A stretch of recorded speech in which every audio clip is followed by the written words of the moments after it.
నమస్తే, welcome to RTV Telugu. ప్రస్తుతం నాతో పాటు నల్గొండ సీనన్ ఉన్నారు. మాట్లాడే ప్రయత్నం చేద్దాం.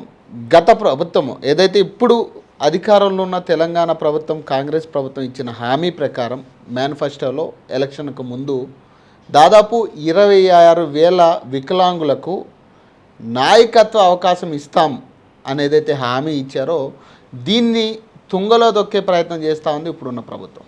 ప్రధానంగా దాదాపు అందరూ మినిస్టర్ల దగ్గర నుంచి టీపీసీసీ ప్రెసిడెంట్ని కూడా కలిసిన పరిస్థితి కనపడతా ఉంది. కానీ ఎక్కడా కూడా సరైన సమాధానం రాకపోగా ఇది పక్క రాష్ట్రాలు ఇప్పటికీ అమలు చేసుకునే పరిస్థితి కనపడతా ఉంది.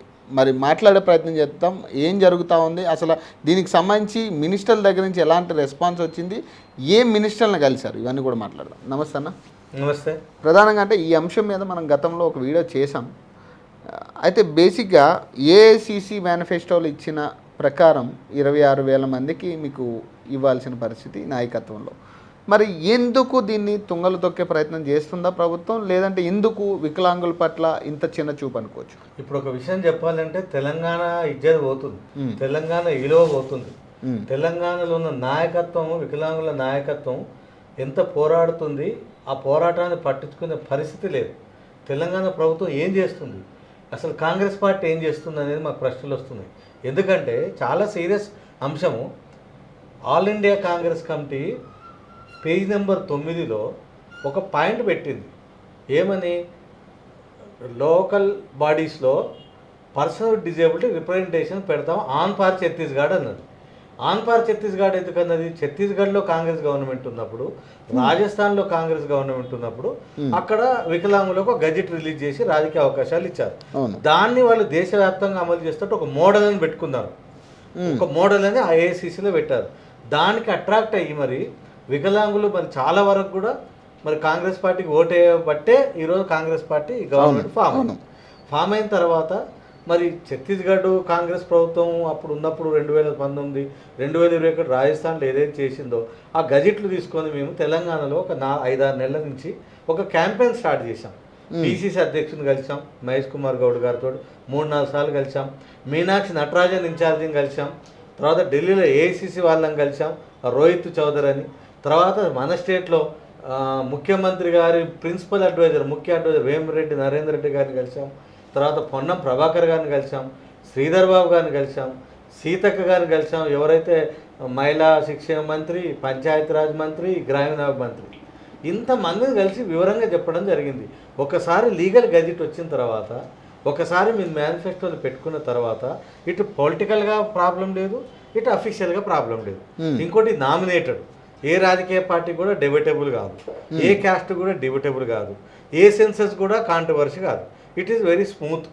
ప్లస్ కాంగ్రెస్ పార్టీకే రేపు 26,000 మంది రిక్రూట్ అయితే నామినేట్ అంటే వాళ్ళే అవుతారు కదా. 26,000 మంది వాళ్ళకే ఒక క్యాడర్ అవుతుంది కదా. ఇన్ని రకాలుగా కాగితాలు పట్టుకొని మేనిఫెస్టో కాపీ, గజెట్ల కాపీలు తీసుకొని, మెమోరండాలు తీసుకొని, హైలైట్స్ ఏది అది మన హైలైట్స్ అన్నీ కూడా అండర్లైన్లు చేసి, కలర్లు వేసి అందరికీ వివరించి చెప్తాం. కానీ అంటే మీరు కలిసిన అందరూ కూడా ముఖ్య నాయకత్వమే కదా ఇదంతా కూడా. మరి ముఖ్య నాయకత్వం ప్రభాకర్ గారు, సీతక్క గారు, వేమిరెడ్డి నరేంద్ర గారు, ఇప్పుడున్న ప్రభుత్వంలో అంటే తెలంగాణ మొత్తంలో ఇప్పుడున్న ప్రభుత్వంలో వీళ్ళందరూ కూడా ముఖ్య నాయకులు. మరి వీళ్ళకి అర్థం కావట్లేదా, లేకపోతే ఎందుకు దీన్ని పక్కదో? ఏమర్థమైందంటే నెగ్లెక్ట్ అండి. నెగ్లెక్ట్ అంటే నెగ్లెక్ట్. అసలు ముందు అర్థమైతే లేదు వాళ్ళకు. అర్థమైన వాళ్ళు అర్థమైతే, కొందరికేమో అర్థమైతే లేదు అనిపిస్తుంది, కొందరేమో అర్థం చేసుకుంటలేరు అనిపిస్తుంది, కొందరేమో దీన్ని పట్టించుకుంటలేరు అనిపిస్తుంది. కానీ వేమిరెడ్డి నరేందర్ రెడ్డి గారు ఒక హామీ ఇచ్చారు, త్వరలో దీన్ని బిల్లు చేపిద్దాం, దీన్ని చట్టం చేద్దామని. ఏం రెస్పాన్స్ లేదు. తర్వాత పీసీసీ అధ్యక్షులు గారు అయితే అయిపోయింది, ముఖ్యమంత్రి గారు లెటర్ రాశాము, నేను క్లియర్ చెప్తున్నాను. తర్వాత ఇంకొకసారి కూడా ఏం చేశామంటే అడ్వకేట్ అసోసియేషన్ రాపుల భాస్కర్ గారు మాకు అడ్వైజర్, ఆయన ఒక 4 అడ్వకేట్లు తీసుకొని పోయి కలిసాము ఇదే సందర్భం. కలిస్తే లేదన్నా అయిపోయింది, ఇది మళ్ళీ మెమోరాండం ఎందుకు, నాకు సీఎం గారు లెటర్ రాసిన పార్టీ తరఫున అయిపోయింది, వాళ్ళకి ఇచ్చేస్తాం, మా మాటే కదా, ఏఐసీసీ చెప్పిన మాటే కదా అని. కానీ ఇవన్నీ చూస్తుంటే ఏంది ఇది, ఇజ్జత్ పోగొట్టుకోవడమే. తమిళనాడులో ఈరోజు స్టాలిన్ గారు, గౌరవ ముఖ్యమంత్రి గారు, ఎందుకు గౌరవం అంటుంటే మాకు చాలా హ్యాపీ అనిపిస్తుంది. వికలాంగులకు మార్నింగ్ సమాచారం ఇచ్చి 11 గంటలకు అసెంబ్లీలో బిల్లు పెట్టాడు, సాయంత్రం వరకు అది అయిపోతుంది, గజెట్ ఇచ్చేస్తాను అన్నారు. గవర్నమెంట్ కూడా ఇంటర్నల్ ఇన్స్ట్రక్షన్స్ కూడా ఇవ్వటం జరిగింది. ఈరోజు సాయంత్రం వికలాంగులందరితో ఆయన ఒక చిన్న టీ పార్టీ లాగా అరేంజ్ చేసిండు. అది విన్నప్పుడల్లా మాకు చాలా బాధ అనిపిస్తుంది. ఎందుకంటే సౌత్ ఇండియా లెవెల్లో ఇప్పుడు ఛత్తీస్గఢ్, రాజస్థాన్, నార్త్ సౌత్లో మన తెలంగాణ ముందు ఉంటుంది అనుకున్నాం. తెలంగాణ నుంచి వాయిస్ స్టార్ట్ చేసినాం. తెలంగాణ నాయకులే వాళ్ళ సబ్జెక్ట్ నాలెడ్జ్ ఇచ్చారు. ఇవాళ అదే గజెట్లు పట్టుకొని అదే ఉద్యమము అదే సబ్జెక్టు మీద అక్కడ ముఖ్యమంత్రి గర్వంగా చెప్పిండు 12,000 మందికి పైన నేను రాజకీయ ప్రాతినిధ్యం ఇస్తున్నాం వికలాంగులకని. ఎంత సంతోషం అనిపిస్తుందండి. ఇక్కడ ముఖ్యమంత్రి గారు ఏం చేస్తున్నారు? సీతక్క మహిళా శిక్ష మంత్రి ఆమె, పంచాయతీరాజ్ మంత్రి ఆమె, గ్రామీణాభివృద్ధి మంత్రి ఆమె, వికలాంగుల మంత్రి ఆమె. ఈ గజెట్లు ఎందుకు చూడదు? ఏం చేస్తుంది? కలిసింది అసలు అంటే బేసిక్గా అపాయింట్మెంట్ ఇచ్చింది 11:45కు కలిసినామండి. అర్ధరాత్రి సీతక్క గారిని కలిసింది ఎప్పుడంటే మొన్న క్యాబినెట్ మీటింగ్ అయింది కదా. క్యాబినెట్ మీటింగ్ ఎప్పుడైంది మీకు ప్రెస్లో కూడా ఆన్ రికార్డ్ ఉంటుంది. 11:30కి అయిపోయింది. ఉదయం 11 గంటలకు పోయి సెక్రటరియట్లో నైట్ 11:30 అక్కడే ఉన్నాం. అప్పుడు ఆమె రూమ్లోకి వస్తే అప్పుడు కలిసినాం. కలిసి వివరంగా చెప్పినాం, మేడం ఇది పార్టీకి లాభం, గవర్నమెంట్ లాభం, వికలాంగులకు లాభం, ఇది పైసా ఖర్చు లేదు, ఇంతకంటే ఎక్కువ ఏం చెప్పాలి? ఇంకేం కావాలి చెప్పండి? పైసా ఖర్చు లేదు, గవర్నమెంట్కు లాభం, ఇచ్చిన పేరు వస్తుంది. వాళ్ళు హామీ ఇచ్చారు కదా. మరి ఎందుకు వికలాంగులు మరి ఎందుకు వీళ్ళని దాని మీద దృష్టి పెట్టారు? ఎందుకంటే వికలాంగులకు ఇప్పుడు పెన్షన్లు వేస్తూ ఉన్నారు, పెంచలేదు. తర్వాత వికలాంగుల కార్పొరేషన్కు 3 కోట్ల బడ్జెట్ ఇచ్చి మండలానికి ఒక వికలాంగుని కూడా లోన్ వస్తలేదు. అంటే చెప్తున్నాను వికలాంగుల పరిస్థితి. చట్టం అమలు అన్నారు, ఇంతవరకు అడ్వైజర్ కమిటీ వేయలేదు, జిల్లా కమిటీలు వేయలేదు, అడ్వైజర్ సమావేశాలు లేవు. అంటే టోటల్ నెగ్లెక్ట్ ఉందండి. 100కు 100% నెగ్లెక్ట్ ఉంది. చాలా ఘోరంగా చెప్తున్నారు. అంటే మీరు ఏం కోరుకుంటున్నారు అంటే వికలాంగుల నుంచి? అంటే మీరు కూడా చెప్పిన మాట నిలబెట్టుకోండి. మీరు పైసా ఖర్చులోనే పని చేయండి. ఇప్పుడు పెన్షన్ల కంటే 12,000 కోట్లు 10,000 కోట్లు కావాలి. ఇప్పుడు ఈ గజెట్ అసెంబ్లీలో పెట్టి పాస్ అయితే ఏం కావాలి? 2 కాగితాలు కావాలి. నేను ఇంకోటి కూడా చెప్పాను వేమిరెడ్డి నరేందర్ రెడ్డి గారికి. ఆయన నేషనల్ ఎక్స్పర్ట్ అండి. ఈ రోజు కూడా కేంద్ర ప్రభుత్వం సుప్రీంకోర్టు జడ్జిమెంట్ మీద నేషనల్ కమిటీ వేస్తే 12 మందిలో I am south Indian proud feel కావాలి తెలంగాణ. టిల్ కంటిన్యూ ఉన్నా I'm able to prepare the bill. నేను బిల్ తయారు చేసి ఇవ్వగలుగుతాం. మేము వికలాంగులకు మీరు ఇచ్చిన హామీ ప్రకారం ఏం చేయాలి? ఎందుకంటే అక్కడ ఛత్తీస్గఢ్ మోడల్ ఉంది, అక్కడ రాజస్థాన్ మోడల్ ఉంది, ఇవాళ తమిళనాడులో అసెంబ్లీలో పాస్ అయింది. తెలంగాణ నిద్రపోతుందా? ఏం చేస్తుంది యంత్రాంగం? ముఖ్యమంత్రి గారు ఏం చేస్తున్నారు? ఇచ్చిన మాట నిలుపుకోవద్దా? అంటే ఏఐసీసీ వేరు, కాంగ్రెస్ వేరా? ఏఐసీసీ కాంగ్రెస్ వేరైనప్పుడు ఏఐసీసీ వచ్చి మనకెందుకు డైరెక్షన్ ఇస్తారండి? ఏఐసీసీ మీనాక్షి నటరాజన్కు మేము లెటర్ పెట్టాం, అపాయింట్మెంట్ తీసుకొని ఆ రోజు కలిసాం. ఫస్ట్ విజిట్ పెద్ద హంగామా చేశారు కదండి. మొత్తం గాంధీ భవన్ అంతా లాక్ చేసి విఐపీలు మంత్రులు కూడా బయట నుంచే పోవటం. ఆ రోజు మేము కలిసాం, కలిసి రిప్రజెంట్ చేసాం, మాట్లాడాం. ఏఐసీసీ హామీ ఇచ్చింది. ఇక్కడ కాంగ్రెస్ గవర్నమెంట్ ఉంది కాబట్టి అడుగుతున్నాం. అవును, ఉంది కాంగ్రెస్ గవర్నమెంట్ ఉంది కాబట్టి అడుగుతున్నాం, లేకపోతే కాంగ్రెస్ గవర్నమెంట్ ఎందుకు అడుగుతున్నాం? ఛత్తీస్గఢ్ లో గజెట్ ఉంది కాబట్టి అడుగుతున్నాం. ఇప్పుడు ఢిల్లీలో ఏంటి దీని మీద రెస్పాన్స్? ఢిల్లీలో ఖర్గే ఆఫీస్ ఇచ్చాం. ఖర్గే గారు ట్రై చేస్తే కలవలేదు. రాజు గారు రాజు గారు వికలాంగులకు కొంచెం అనుబంధం ఉంది, ఆంధ్రప్రదేశ్లో పనిచేసిన సందర్భం. ఆయన కూడా వస్తే it is a very genuine demand. ఒక్కటండి, ఇప్పటి వరకు ఇది చేయకూడదు, ఇది కాదా అని లేదు. ఎవరు కూడా బాగుంది, మంచి డిమాండ్ అంటున్నారు. మరి చేయొచ్చు కదా. అదే అంటే ప్రభుత్వం నిద్రపోతుందా? లేదా తెలంగాణ అంటే పట్టింపు లేదా? అసలు అధికార వ్యవస్థ ఉందా? అదే గవర్నెన్స్ అనేది నడుస్తుందా? అది కదా. ఇప్పుడు వికలాంగులకి సంబంధించి ఏదైనా కానీ ఇప్పుడు మినిస్ట్రీ కావచ్చు లేదా చైర్పర్సన్ కావచ్చు, వికలాంగులకి సంబంధించి ప్రధానంగా ఆ సెక్టార్కి సంబంధించి ఎవరైనా ఒక వికలాంగుల కష్టాలు తెలిసిన వాళ్ళకో లేదా ఒక వికలాంగులకో ఇవ్వాల్సిన రైట్ అది ఖచ్చితంగా, మినిస్ట్రీ కానీ లేదంటే కార్పొరేషన్ కానీ. మరి ఇప్పుడు ఉన్న వికలాంగుల మినిస్టర్ కూడా సీతక్క గారే అంటున్నాం ఉంది. అయితే చైర్మన్ వేశారు, వీరయ్య గారని వికలాంగుని వేశారు. ఈ రోజు వరకు దీని మీద మాట్లాడలేదండి. బాధ అనిపించదా? రియల్ గా చెప్తున్నాను, ఈ రోజు వరకు వికలాంగుల చైర్మన్ వీరయ్య గారు మాట్లాడలేదు. అంటే మినిస్టర్ స్థాయి వ్యక్తికి వికలాంగుల కష్టాలు తెలియకపోవడమేనా? మాట్లాడినప్పుడు చైర్మన్ మాట్లాడు. అదే అంటున్నా, మినిస్టర్ స్థాయి వ్యక్తికి అసలు వికలాంగుల కష్టాలు తెలియకపోవడమే దీనివల్ల ఒక కారణం. కష్టాలు ఎందుకు తెలియదు? వికలాంగుల కష్టాలు తెలియదు. ప్రతిపక్షంలో మాట్లాడలేదా? ప్రతిపక్షంలో మా దగ్గర పిలిపించుకొని గుంజుకొని వివరాలను తెలుసుకొని మాట్లాడినారు కదా.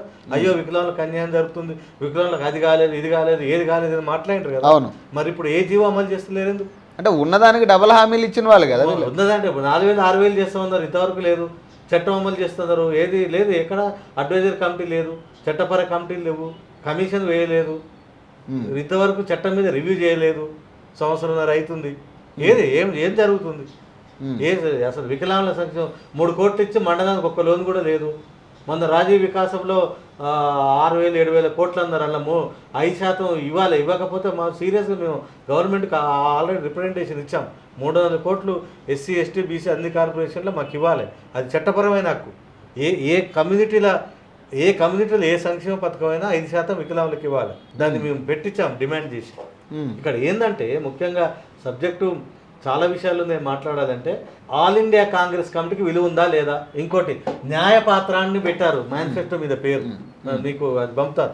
న్యాయపాత్రలో పేజ్ నెంబర్లో 9 పెట్టిన దానికి అన్యాయం ఎందుకు చేస్తారండి? న్యాయపాత్ర మేనిఫెస్టో పేరు న్యాయపాత్రలో 9వ పేజీలో ఉంది, 9వ అంశంగా ఉంది. ఆ 9వ పేజీలో ఉన్నది న్యాయపాత్రలో ఇచ్చింది అమలు చేయకపోతే అన్యాయపాత్రేగా. ఎట్లా నమ్ముతారు కాంగ్రెస్ పార్టీని? అవును.